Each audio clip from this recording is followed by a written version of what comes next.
Between the hamster wheel grind at work, the commute to and from, fatigue on the open road can seem like an accepted fact of modern life. In fact, an estimated 250,000 Americans drive drowsy every day. But of course, nodding off behind the wheel can quickly turn into a very real nightmare. So the next time you find yourself with miles to go before you sleep, something to think about. From ABC's Ron Claiborne. The video is shocking. A woman driving a car in Denver asleep at the wheel. Watch as she drifts in and out of her lane, narrowly missing other vehicles. Somehow, she never crashes. Oh, jeez. She drove 30 miles before a police car was finally able to pull her over. About 6,800 drivers each year aren't so lucky. They fall asleep while driving, crash, and die. Drowsy driving is the second leading cause of fatal vehicle accidents, behind only drunk driving and ahead of driving while texting. And it's not just driving that's affected. A recent study in the Journal of the American Medical Association estimated that workplace accidents from sleep deprivation cost $31 billion of damage every year. Sleep is such a powerful drive that if you really need it, the brain is going to say, aha, sleep. And that can be an incredibly dangerous situation. But it's driving while sleepy that is especially harrowing. Some drowsy drivers experience a phenomenon that you've probably never heard of called microsleep, where you fall asleep for just a few seconds without realizing it. I volunteered to be the guinea pig in an experiment to see how I would be affected driving without enough sleep. I'm going to be up all night. First, I stayed up for 32 consecutive hours. I've hit the proverbial wall. I've almost been up 24 hours. Hi, I'm Ron Claiborne. Then I traveled to the Liberty Mutual Research Institute outside of Boston, where they study the effects of sleep deprivation on driving. It can happen in the blink of an eye. Chronic lack of sleep fogs the mind, makes people more likely to make mistakes at school or work. It makes us emotionally volatile and more prone to illness.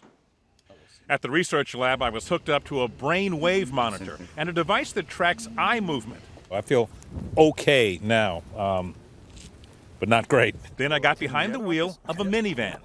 As tired as I was, I thought I would be okay. We'll see. I feel like I can drive pretty well. Then I started driving on a closed track with a researcher sitting next to me who could step on an emergency brake if things went awry. I'm feeling pretty worn out. Soon I was becoming sleepier and sleepier. It became a struggle to keep my eyes open and just to hold my head up.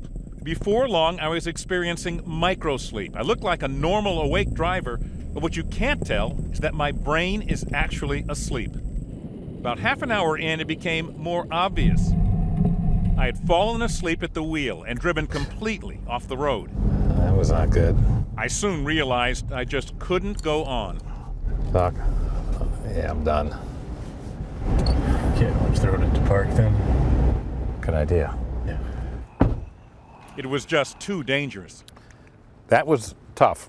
Back in the lab, Dr. Seisler showed me just what was going on inside my brain while I was driving. Yes, this is evidence that you're falling asleep. My eyes were open, but see how these lines are becoming more jagged? That's sleep coming on. And these lines show my blinking is getting slower. And what about when I drove off the road? We could see it coming in your brainwave. Looking at the chart here, how long was my microsleep in this one episode? So in this one episode, we're talking about 1, 2, 3, 4, 5 or 6 seconds. What was most shocking, Dr. Seisler said, I fell asleep. I microslept 21 other times. You had dozens of times where your eyes began rolling around in their sockets. This would happen for 2, 3, 4 seconds. You'd get a couple of good rolls in. If I'd been driving 60 miles an hour, I would have gone the length of a football field asleep. And then you'd come to, and then you'd keep driving. I'd remembered none of them. Fortunately, I had been in a highly controlled situation with safety precautions, driving just 20 to 30 miles an hour. Every day, thousands of sleep-deprived Americans go whizzing along at 50, 60, 70 miles an hour, convinced, as I was, that they can outrace their own fatigue. I was in a real twilight zone the entire time. And it was scary. For Nightline, I'm Ron Claiborne in Hopkinton, Massachusetts.